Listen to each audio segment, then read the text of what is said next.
Dreaming of a Life by Rao Noma. Read by Rao Noma. Preface. As a child, I was very creative and had a great time painting, scribbling, and making handmade gifts such as cards, ornaments, and toys. I grew up in a big house and had my own room already as a child, where I could play, read, and create almost undisturbed. I was supported in these activities, and my mother was my biggest admirer. I remember having a green net hanging on my light green-colored room wall, where I would hang some of my work. I still have a picture in my mind of one evening looking at my room wall and thinking to myself, I have already made so many single pieces, and there are enough of them to collect and combine the best ones into a book. Years later, in my 20s, I slowly started dreaming about what my future could look like, and one thing that would come up with a feeling of great passion was writing down my experiences and visions and having them published in the form of a book. The childhood memory of the handmade book hanging on my room wall was my constant reminder. It felt like a confirmation I needed. If my soul expressed such a wish in the very first years, it must be something of importance. For many years it was only a wish, an idea I had, until I slowly started actually writing. By the age of 23, I felt the inspiration to let my crazy mind express itself freely and possibly learn to channel some higher wisdom. I did not want to limit myself and just wrote down whatever nonsense, as I saw it back then, was coming through and down to the paper. Learning to open my inner channel, learning to accept myself.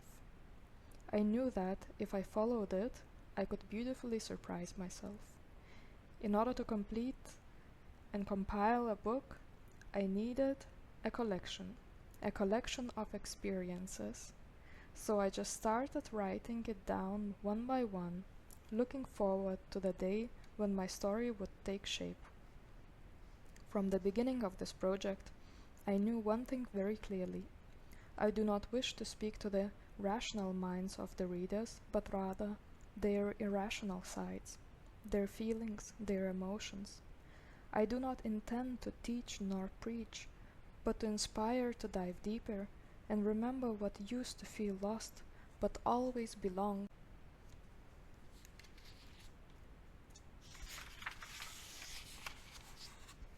I invite you to stretch your mind and see this book as a drawing instead of a storytelling. The drawing gets created from a blank canvas as the first pages are read and slowly takes shape with more and more sentences to follow.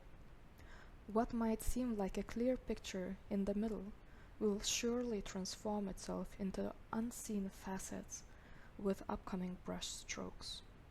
Some colors randomly spread on the canvas in the beginning might end up being a genius implementation of the composition as a whole.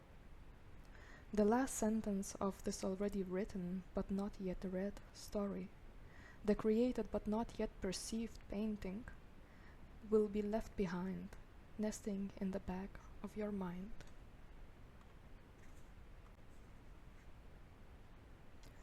I hear your heart beating, your joy when you see me. It shall last for others to see it. People need it.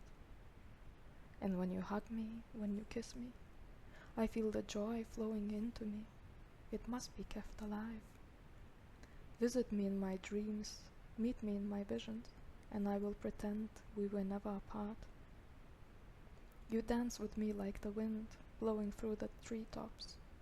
I feel your touch, even if I cannot touch you. I feel your breath blowing from nowhere. You exist, I know, the fulfillment of my wishes. Many years needed to pass by for me to grow. We could have grown together, just in a different way. But instead, we meet to celebrate. Celebrate life, celebrate each other, and the wisdom of our hearts.